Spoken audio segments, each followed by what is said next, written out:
Hi, I'm Elizabeth. These are my romance recommendations for the second half of February.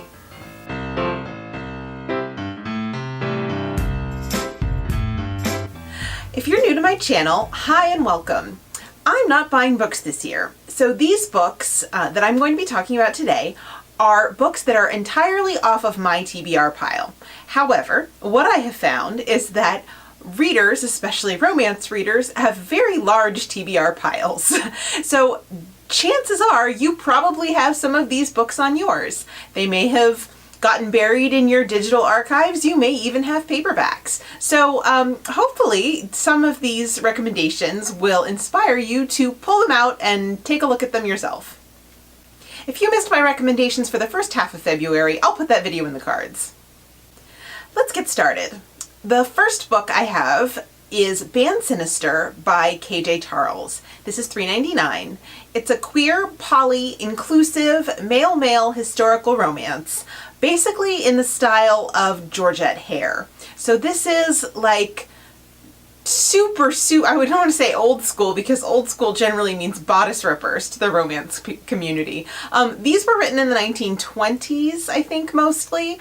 They are Regency romances entirely without sex, although not without sexual tension.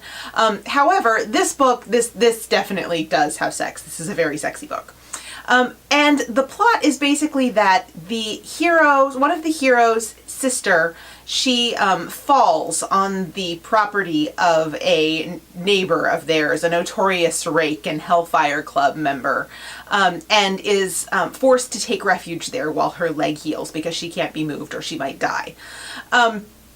Generally speaking, in a Georgette Hare book, this would involve maybe the heroine's sister and then the heroine going to stay with her sister and the notorious rake, or perhaps the heroine herself getting injured and having to stay with the notorious rake. Of course, because this is a male-male romance, the hero goes to stay with his injured sister, and the notorious rake develops a fancy for the hero.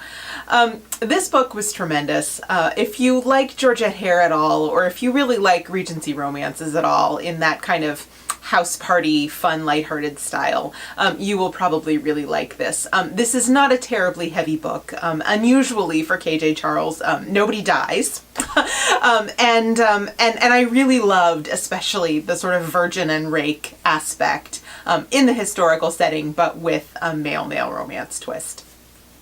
I definitely recommend Band Sinister. The next book is Scout's Honor by Stephanie Doyle, and this is $3.99 in ebook. I reviewed this for Wendy the Super Librarian's TBR challenge, which is a blog challenge. It's not something that happens here on YouTube.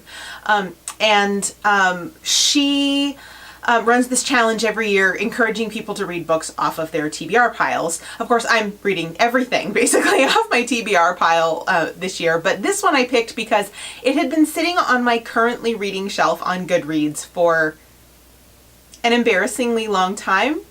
I would have to look up exactly how long, but it was over a year. I started this book over a year ago and left it sitting there, partly because it was a paperback, and I have trouble getting through paperbacks, first of all. Second of all, I think this is one of the ones that I lost for a little while. I just couldn't find it. It's the other problem with paperbacks. And then also because, well, let me tell you a little bit about the hero and heroine. So the heroine is a baseball scout and the hero is a coach. And they have a second chance romance situation after the death of the heroine's father, who was the team's former coach. She loved her father more than anything. They were incredibly close, and her grief in this book for him is incredibly overwhelming. It made for a really intense read. And then also she has some job things going on that also made it intense. I will link my full review of this book down below in the description box if you want to check that out, the details of that. What I liked about this book happened very, very late in the book. It's basically a couple of scenes that that made it that rescued the book from being like a totally meh kind of 3-star book to being kind of maybe more of a 3.5, 3 3/4 star book. So I don't really recommend this one. I think there are probably better things out there. I think there are definitely better Stephanie Doyle books out there, but it wasn't a totally terrible read. That's the best I can say for that one. The next book that I read was Famous by Jenny Holiday. This is $4.99. I actually read this in ebook and I took it out of the library. So my rules surrounding library borrows for my no book buying year are that I can take a book out of the library as long as I have other books by the same author on my TBR. So now I broke the spirit of the law a little bit on this one because that was intended to enable me to binge read authors, which is something that I really enjoy doing. But I was really intrigued by the concept of this book. The heroine is a Taylor Swift-like pop star, and she meets up with an art history professor hero. I'm not going to tell you how that happens because it's, integral to the first part of the book. This is a second chance romance. They met before, years before, when at a wedding, and this was long before the heroine became famous. So their dynamic has totally changed since the wedding. And what I really liked about this book is, one, it's set in a small town, but without the super uber white feel of a lot of small town romances. They kind of go back and forth between the small town and Los Angeles a little bit. And then also the hero's next door neighbor is this feisty old Japanese lady.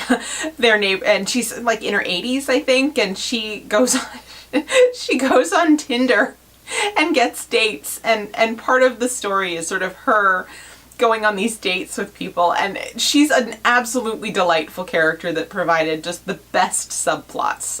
And there are a couple of other things going on in the story too that I just loved. And I really liked the romance in this one. I thought that was really strong, but I particularly enjoyed sort of the cast of secondary characters. They're really good. This is actually part of a 2-book series. It's not a duology. They're not about the same characters. But the second book, Infamous, has kind of a rock star hero, and I have a thing for rock stars. So I'm definitely going to be going on and reading Infamous sometime very soon. I was really feeling the rock stars this month. So I had picked out Fall by Kristen Callahan to read for the Romanceopoly downtown square train downtown. I don't know. It's something like that. And this is a $4.99 ebook. Callahan is one of my favorite contemporary romance writers. She's one of very few that I would consider to be an absolute 100% auto buy, and particularly this series. She writes a lot of new adult romance, and then she also has this one, which I wouldn't call new adult. I would call this one definitely adult romance. And the hero is a rock star. The heroine has a really unique and interesting job, and I'm not going to go into the details of that because you don't kind of find out really exactly what she does until kind of later in the book. It's totally different from Famous. It's a totally different kind of book. It's a lot heavier. It's a lot angstier. There are fewer subplots, but that's partly because it's a part of a larger series where each band member and their manager get their own book. So a lot of those kind of subplotty things are mostly kind of handled in other books. The one similarity to Famous is that there's kind of an elderly, feisty neighbor, although a totally different type of person in terms of like her personality, and then in terms of kind of what she's looking for out of life, with a totally different result. So it was just sort of funny that I read 2 rock star books with 2 elderly female neighbors. It's strange coincidence. The big thing that I loved about Fall was the hero has depression. And I also sometimes suffer from anxiety and depression. And it was one of the more realistic, sensitive portrayals I've seen of somebody sort of figuring out how to live with a mental illness that's not entirely controlled very well by medication or other means of managing those illnesses. And I really felt for him. I thought it was an interesting story and a way of handling that plot in just a really effective way. I have a tremendous affection for this book, and I already adored the series. So this one I will definitely be keeping on my Kindle for a while and probably revisiting it at some point. The next book is The Windflower. This is a historical pirate romance. It is very old school. It was published in 1984. It is available in ebook, thank goodness, because my library had the ebook and I didn't have to read this very hefty paperback with its very laborious prose. I want to read one little section to you because it's it's absolutely wild. Okay, folks, we are talking about a shell here, like a shell on the beach. I swear it's a shell. Okay. The sand was heated gossamer, deep enough to cover their ankles. He made her pause before a great conch shell that lay half buried in the glittering silt. A large butterfly perched atop the shell, its translucent yellow wings parting and closing in soft, gentle beats. He picked up the shell and held it to her, and as she reached for it, feeling its hardness and satiny texture beneath her fingertips, the butterfly took wing. His hands spread under hers, supporting them, taking the conch's weight as she gazed into its swelling folds. The pure colors dazzled her, pearly white along the rim deepening first to pink and then to a brighter scarlet hue, until, in the inner mysteries where light could not reach, the shell became a lovely mixture of dusky purple and hazy deep red.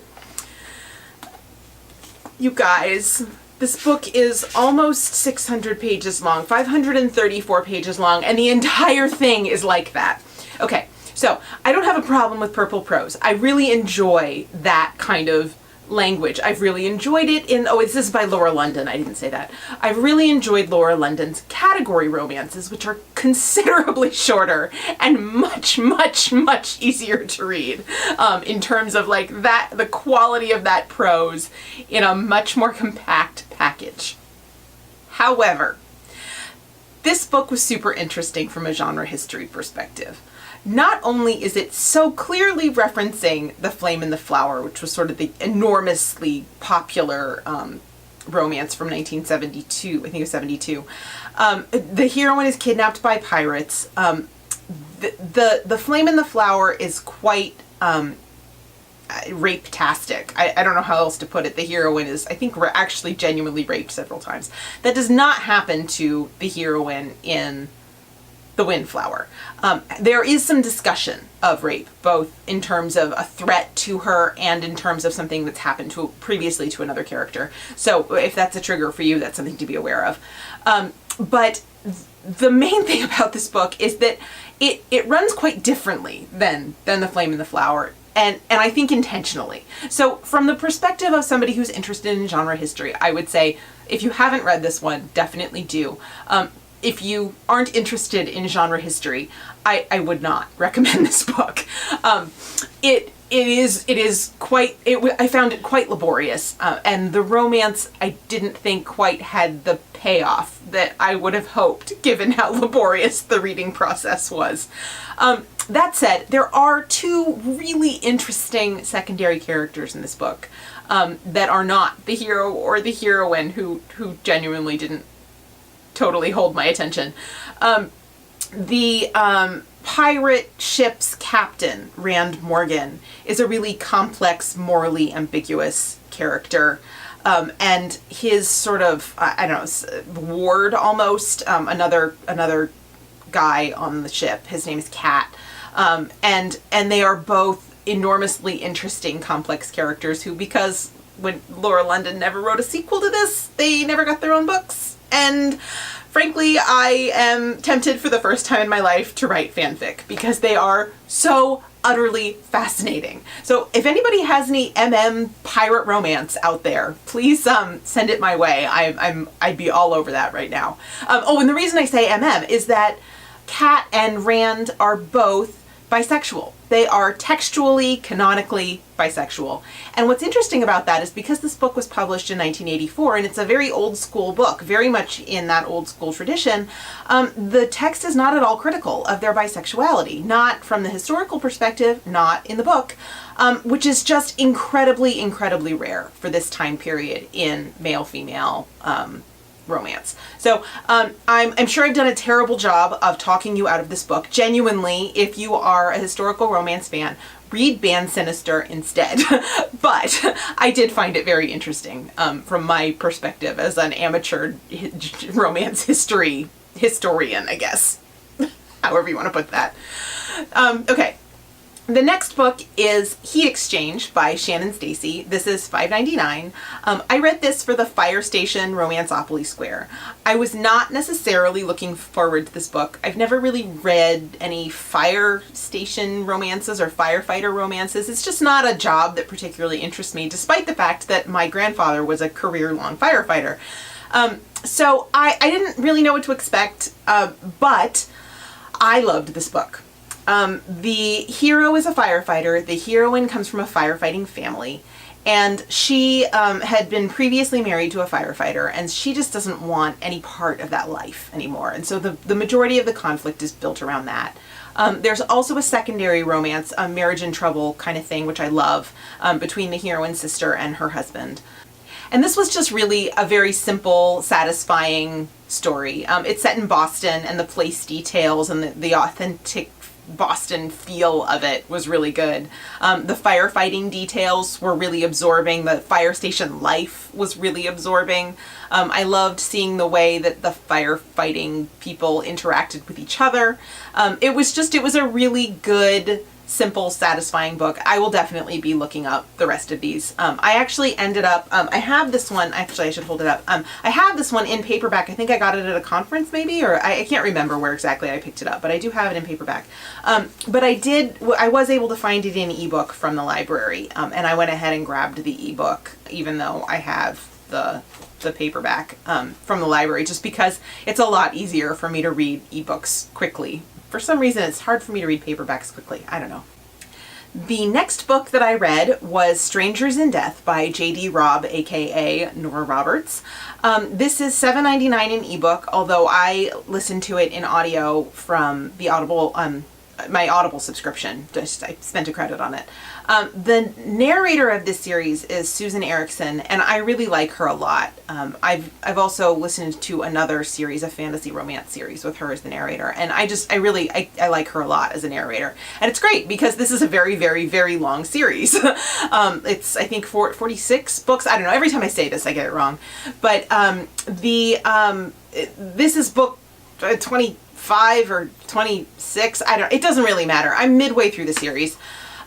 This murder plot, though, was particularly good. One of the reasons that I kind of keep, pausing on this series is that sometimes the murder plots can get to be a little samey.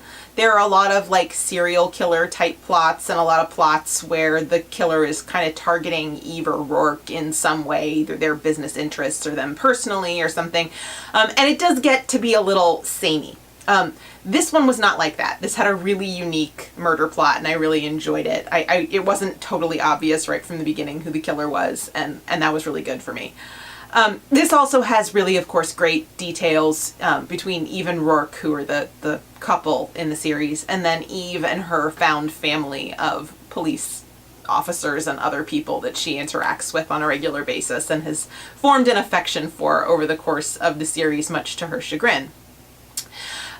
I would say if you haven't read this series, it's basically kind of like a sci-fi romantic suspense. It's set in the future with some sort of futuristic details, but it's basically romantic suspense. Eve Dallas is a police officer with the New York police and something or other. They've got a different name for it, but it's essentially the New York Police Department.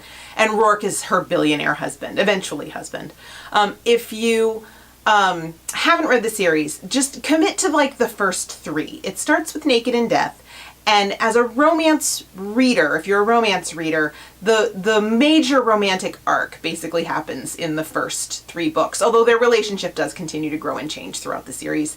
If you commit to the first 3 books, you'll get the majority of that, and then by then, if you're hooked, keep going, and if not, then at least you've gotten kind of the major romantic arc. I really like this. I'll continue with the series, obviously, since I've already read like 26 of them. So there are 2 books that I didn't get to this month that were on my February TBR. The first one is this Jewel by Beverly Jenkins. This is a historical romance. Again, it's long, it's a paperback, and paperbacks are so hard, you guys, which is terrible because I have so many of them, but I'll read this at some point later this year. And then the next one was The Sea Captain's Wife by Beth Pounding, I don't know how she says it. This is supposed to be my women's fiction romanceopoly pick. I put another women's fiction on my TBR for March. So what I'm really hoping is that maybe I'll like that one and I won't have to read this one. I don't know. I might eventually read these, but I wrote women's fiction, you guys. It's just not my favorite thing. So, I don't know. We'll see.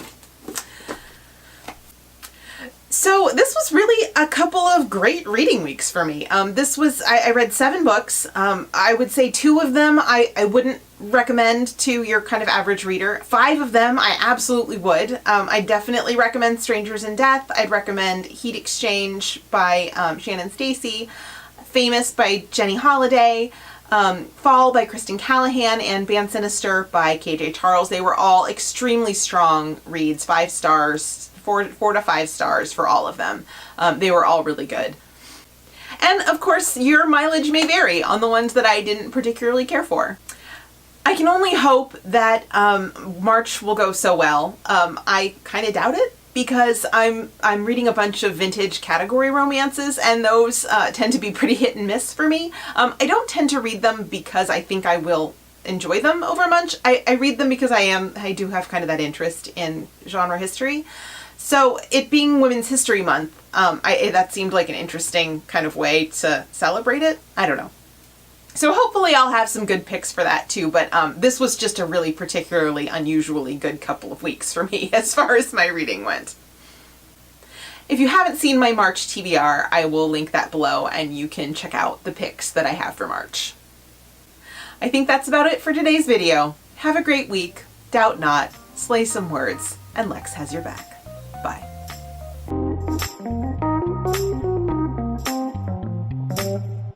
It's Women's History Month. Why can't I say that?